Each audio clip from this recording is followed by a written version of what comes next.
ഓണവിപണി പ്രമാണിച്ച് വെളിച്ചെണ്ണയുടെ വില വർധനയിലടക്കം സംസ്ഥാന സർക്കാർ പൊതുവിപണിയിൽ ഇടപെടൽ നടത്തുന്നുണ്ടെന്ന് മന്ത്രി GR അനിൽ മീഡിയ വണിനോട്.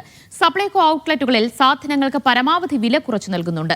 സംസ്ഥാന സർക്കാരിന്റെ ഓണച്ചന്ത നാളെ മുഖ്യമന്ത്രി പിണറായി വിജയൻ ഉദ്ഘാടനം ചെയ്യുമെന്നും മന്ത്രി പറഞ്ഞു. സപ്ലൈകോയുടെ ഓണച്ചന്ത കേരളത്തിന്റെ ബഹുമാനനായ മുഖ്യമന്ത്രി ശ്രീ പിണറായി ഉദ്ഘാടനം ചെയ്യുകയാണ്. വെളിച്ചെണ്ണയുടെ വില 529 രൂപ കേരഫെഡിന്റെ വെളിച്ചെണ്ണയ്ക്കുള്ളപ്പോൾ നമ്മുടെ ഔട്ട്ലെറ്റിൽ 457 രൂപയ്ക്ക് അത് നൽകാനുള്ള നടപടി സ്വീകരിച്ചു.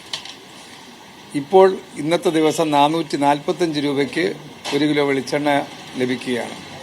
1 കിലോ എന്നുള്ളത് പരിധിയില്ലാതെ വാങ്ങാനുള്ള സൗകര്യവും ഇന്നത്തെ ദിവസം കൊടുത്തിട്ടുണ്ട്. നാളെ മുതൽ ഓണച്ചന്തകൾ ആരംഭിക്കുമ്പോൾ കേരളത്തിലൊട്ടാകെ വെളിച്ചെണ്ണ വിവിധങ്ങളായ കമ്പനികളുടെ വെളിച്ചെണ്ണയുടെ വില കുറയുമെന്നാണ് ഞാൻ പ്രതീക്ഷിക്കുന്നത്. സപ്ലൈകോ എന്തായാലും നാളെ മുതൽ വില കുറച്ച് കൊടുക്കാൻ വേണ്ടി ആലോചിക്കുകയാണ്.